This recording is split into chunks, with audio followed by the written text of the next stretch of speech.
You know, the title of my message today is This Past Week. Exactly. You know, this has been a tumultuous week full of controversy and trauma. There are a myriad of topics to reference, of which I'm going to leave all unnamed. I don't think we need reminding of what's gone on in the world this week. I think we all know we've lived it. I will say that the events of this week have been sort of like an echo chamber of how the world's been feeling as of late. So it's not come out of nowhere. This is just what the world is like. The world has been at a place where comfort and peace are challenging to maintain. And then this last week happens. And now I keep hearing the word fatigue. You probably arrived here feeling any number of intense emotion. How could you not during one of the most divisive times in recent memory? So today I wanted to talk about the things that happened this week and what a week like this can put you through. Starting with division.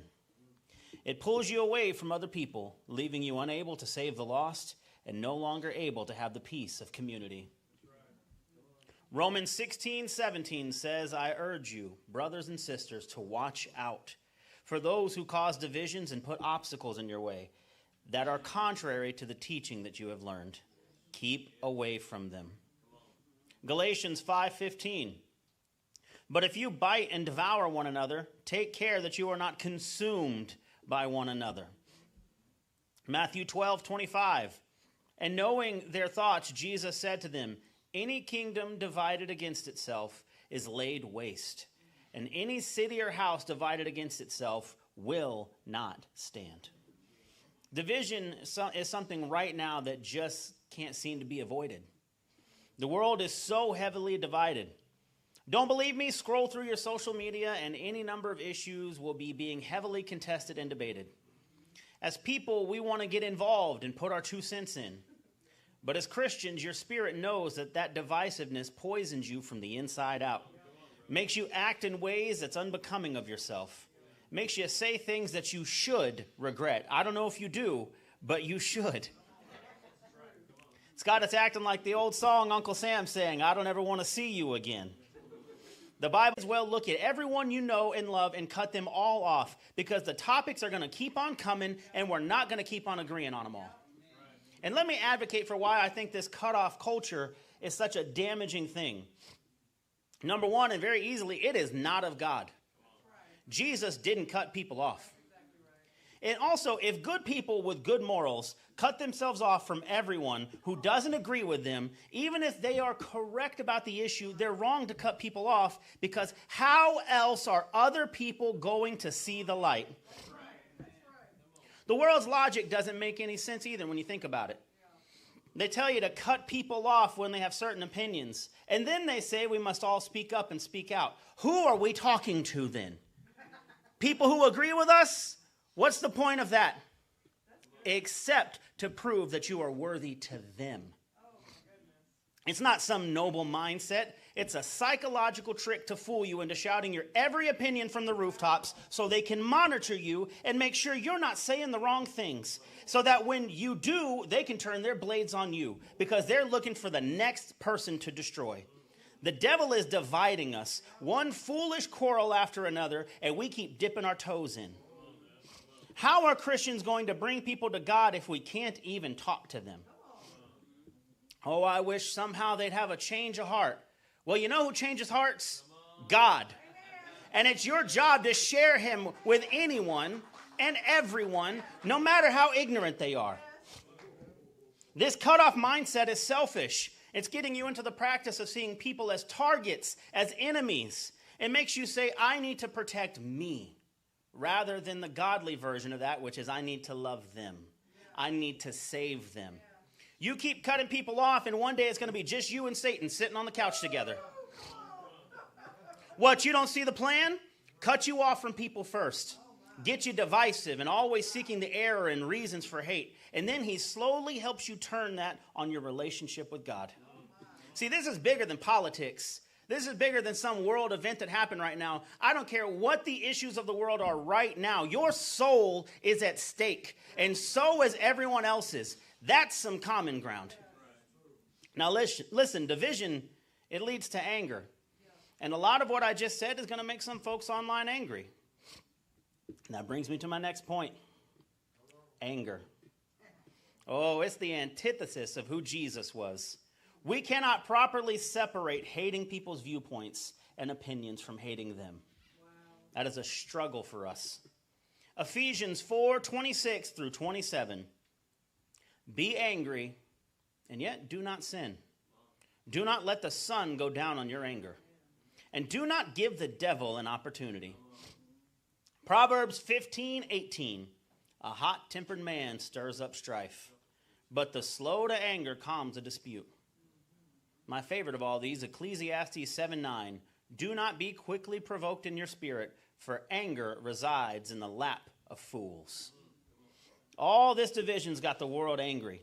It might even have you angry. It may not even be the division. It might just be the events taking place, the mindset of the world, the fact that the world's not perfect, people aren't behaving right, that's getting you angry. When you see injustice, it can get your blood boiling. But anger is a destructive force.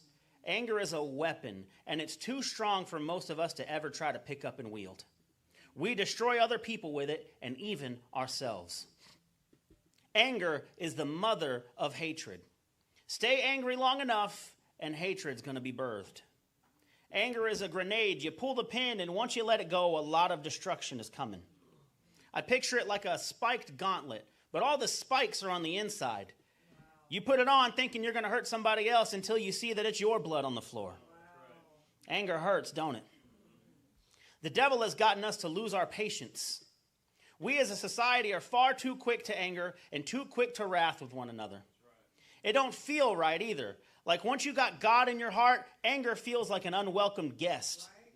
Anger is not going to bring about love. It's not going to save the lost. It doesn't help. And I'm going to be honest, it makes us stupid. I got some anger issues, and believe me, I know step one of losing your temper is get a whole lot dumber, followed by lose all your control. So by the end of it, you're a big, dumb, out-of-control fool walking around damaging things. More importantly, anger is not going to make you more like Christ. In fact, it's going to make you more like the devil. We are not meant to see other people as the enemy. They are not supposed to be the target of our wrath. It changes you. Anger is something you can't contain. It takes over you.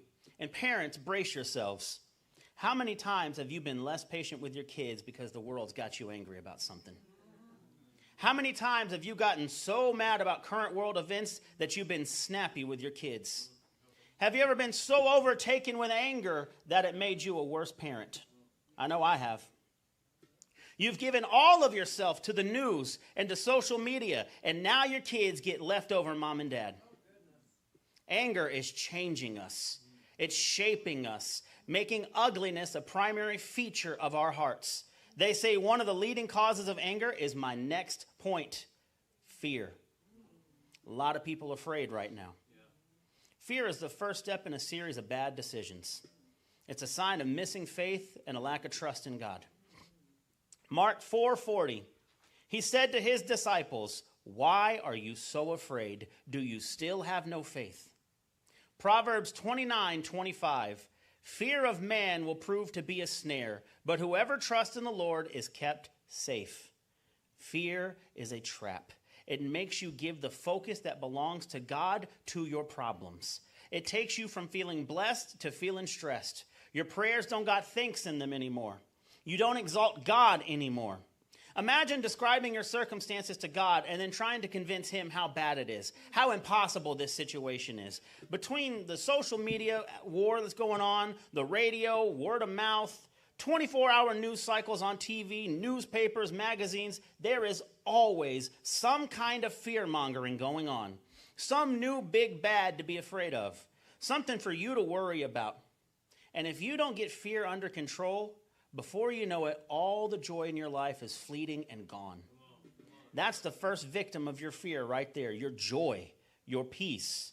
And then it starts to kill the you used to be. Fear is such an easy thing to get swept up in. Fear actually changes the flow of the blood throughout your body. There is a process called potentiation in which your body's response to fear is greater if you're already in a state of fear. Now, doesn't that sound like the world? So victimized by fear that the next response to fear is even more drastic than the last. We respond so heavily to fear in this world because we're already afraid. The world is so full of reasons to be afraid. So many wars, so much hatred, so much corruptions. Shoot, I'm scared of what the total is going to be like when I go to Walmart. To be honest with you, my wife and kids start grabbing stuff, and then I get a little hungry. I go shopping hungry, and I put stuff in the cart. I'm a little afraid of what the bills are going to look like. I'm a little afraid of if that receipt is a little too much. I said, let's go try to spend $100, and we walk out spending $300. And I'm a little afraid of what that means for my wallet. Anxiety is such a real feeling. It makes you unable to move in the power that you were called to live in. It takes you out of peace and comfort, the peace and comfort that God gave you, and puts you into turmoil. And it lets that fester, and it turns into hopelessness. And hopelessness is my last point here. It is often the cause of sinful behavior. Hopelessness begets a devil-may-care attitude. It's a sign of analyzing situations through your eyes and not God's. Proverbs 13:12, hope deferred makes the heart sick, but desire fulfilled is a tree of life. Jeremiah 18:12, but they will say, it's hopeless, for we are going to follow our own plans, and each of us will act according to the stubbornness of his evil heart. Wow. Yet again, it sounds like modern day society to me. I'm just going to do what I want to do because I don't have a reason to do anything different. Wow. Hopelessness brings you to a point where you think there isn't a point anymore. Wow. You feel like giving up. You start giving into old temptations again. Things you used to not do. Things you let go of before. Hopelessness can bring you to the point where not believing in God anymore starts to make sense. You give up on church first. What's the point of coming? My prayers ain't getting answered anyways. You promise yourself you'll still take care of your spirit, but you won't because you've lost hope. Then you stray away from God and become more like the world every day. Pretty soon that voice from the Spirit in your heart is only a faint whisper. Your hopelessness has muzzled your spirit. Hopeless people are the most dangerous kinds of people. You know, when you start giving into hopelessness, it can lead you to let go of all of your humanity. Violence and anger come around more. You're more vitriolic and spiteful. You get negative. It can make you an unloving person. God didn't call us to hopelessness. It's crazy how quickly we lose hope, even though we know the Creator. Honestly, it's shameful we lose hope as often as we do. I'm not shaming you. I'm right there with you. I'm speaking to me. I lose hope too much. Sometimes you get wrapped up in your problems and you just can't give God the focus. And that's our problem. We focus on our problems and not on our Savior. Nowhere else is that true. There is no other place in life where we can see both the problem and the solution and still choose to look at the problem. If you had a stack of bills in front of you and an eviction notice, but then all of a sudden a briefcase full of bills, not little Georges, I'm talking about big Benjamins, appeared right next to you, you'd start counting dollars and stacking paper, and then bills would be as far out from your mind's eye as possible, as far as the east is from the west. But ain't that what God said about how far he casted your troubles from you? So why are we hopeless? With God, you're not supposed to be feeling hopeless. That's a sign you need to come closer to him, because in him resides hope. You know, a powerful illustration God showed me in preparation for this sermon is the difference between kids and adults is that kids haven't lost their hope yet. They just go out into the world full of big dreams. They're on the short side, and they think they're joining the NBA someday. They think they could be a Power Ranger.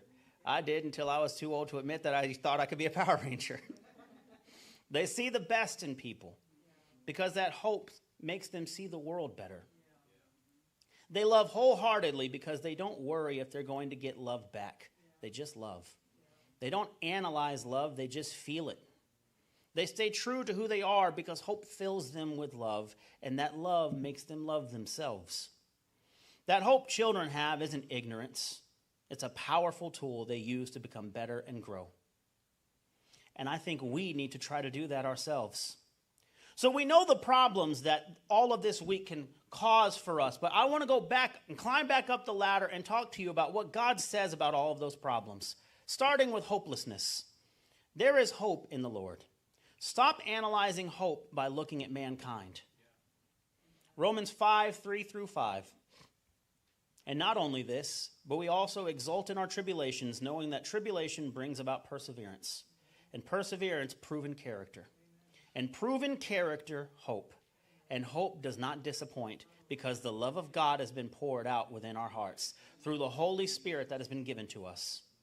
Isaiah 40:31. Yet those who wait for the Lord will gain new strength. They will mount up with wings like eagles.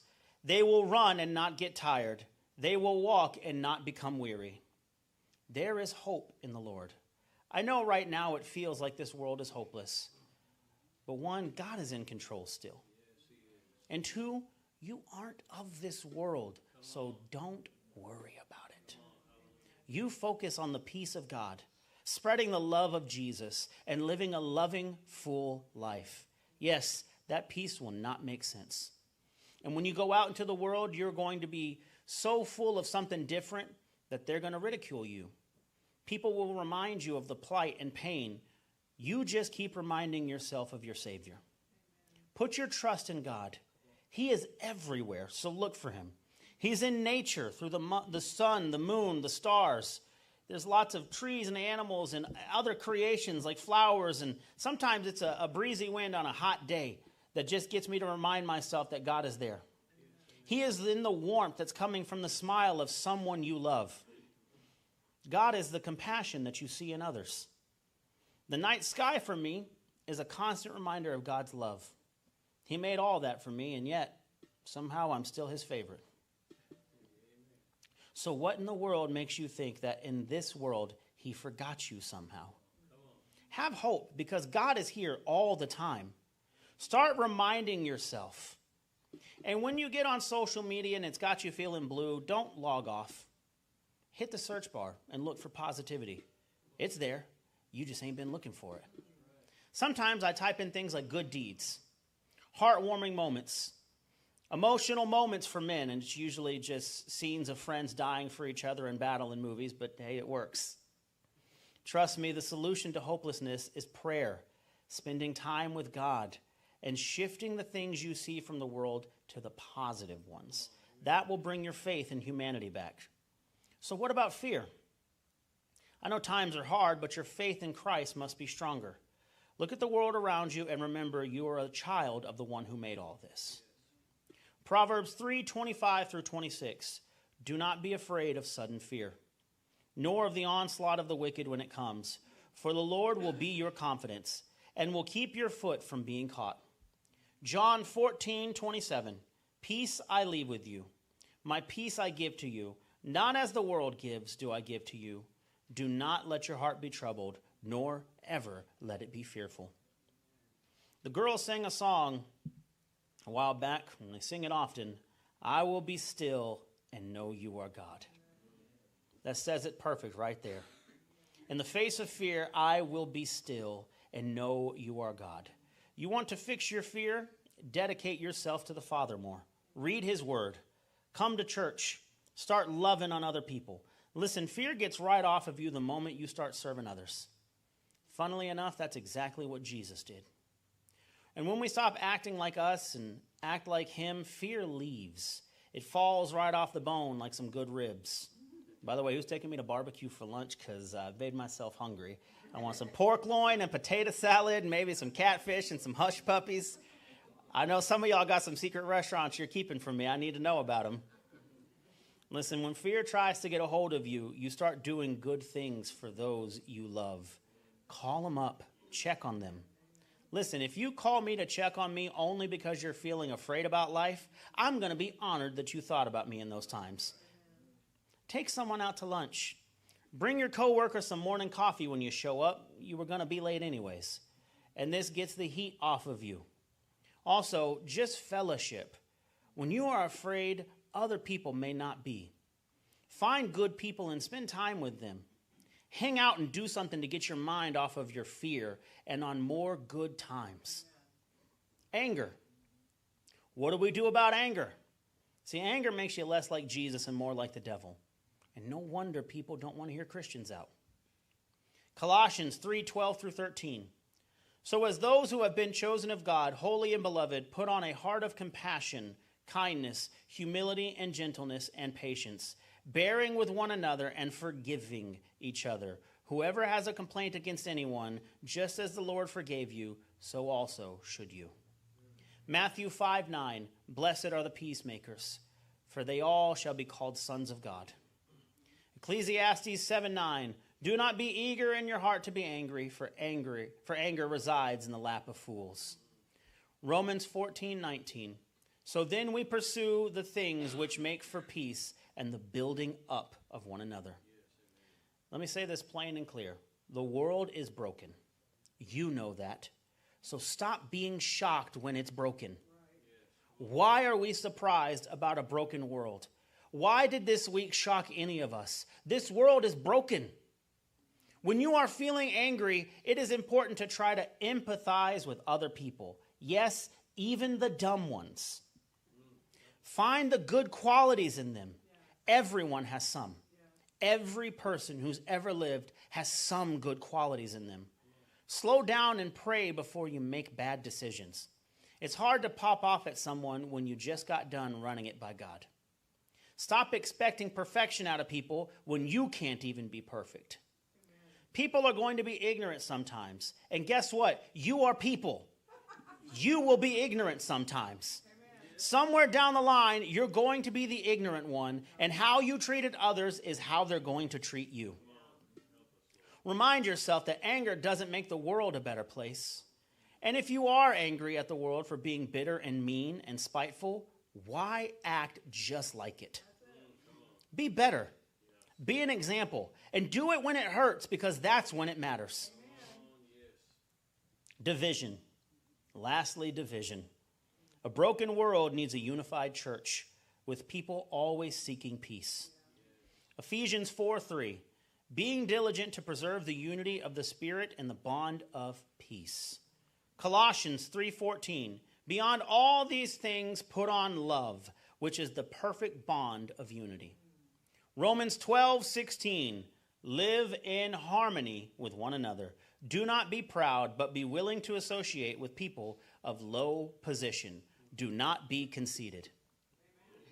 The world is fractured and broken. God is their only hope. But they won't trust him if his people are divisive. They won't come to him if we're speaking in anger. They won't choose him if it just sounds like the world anyways. They won't see the point of Jesus if we don't seem any different. You are correct. It is a dark world out there. And this was a hard week. This was a tumultuous time. But God called us to be his lights. Amen. So it's on us to be different, to unite when the world says divide. We say unite. It's going to be mocked and ridiculed. Our behavior will be questioned and taken advantage of. We will just join a long list of people, Jesus included, who were treated that way for trying to live life the Christian way. They used to call people in the 80s and 90s Jesus freaks until they started wearing it as a badge of honor. In order to do this, you're going to need to be Christ-like, so you need to know him well. Be working on your relationship with him, church. Prayer, reading the word. Anything you can do to consume more of him, do it. You are going to need to see people through God's eyes. Remember, if you've done one sin, you've done them all, and we all fall short of the glory of God. So as crazy and immoral and ignorant as people are, you are a sinner too. Amen. Their ignorance and their immorality is sad, and it should stoke the fires of empathy. And this is a hard one for people. Whether it's sexism or racism or political hatred, those things are sad. Should not stoke anger in you. It should stoke sorrow. They didn't get that way because of God. It's sad because they got that way through the devil warping their mind. And we hate that for them because that makes them victims of his works. Trust me, when you see them as victims of the devil's mindsets, you will start to have an easier time not hating them, but hating that mindset. That is more effective. You can hate that. Listen, carte blanche, go hate the devil's mindset. Do it freely. That will push you into action. It will make you want to love them out of it. That's why you hate that mindset. Because when you see people as victims of a mindset of the devil, your spirit feels for them, and it makes you want to love them out of that hatred. It makes you want to love them out of that trickery. It will make you want to be firm in your pursuit of truth and justice. Trust me. Remember today that the mindset of hate is the devil's trickery in their heart. But also remember to love them because they're God's children too, and he can change their hearts. The world's global church is littered with ex-criminals, people whose hearts were once filled with hate, ex-racists, people who used to be sexist, people who once upon a time were real political, people who hated other people and other generations, but God changed their heart. Church, I implore you right now to put your weapons down and go love some people because they need it because of this past week.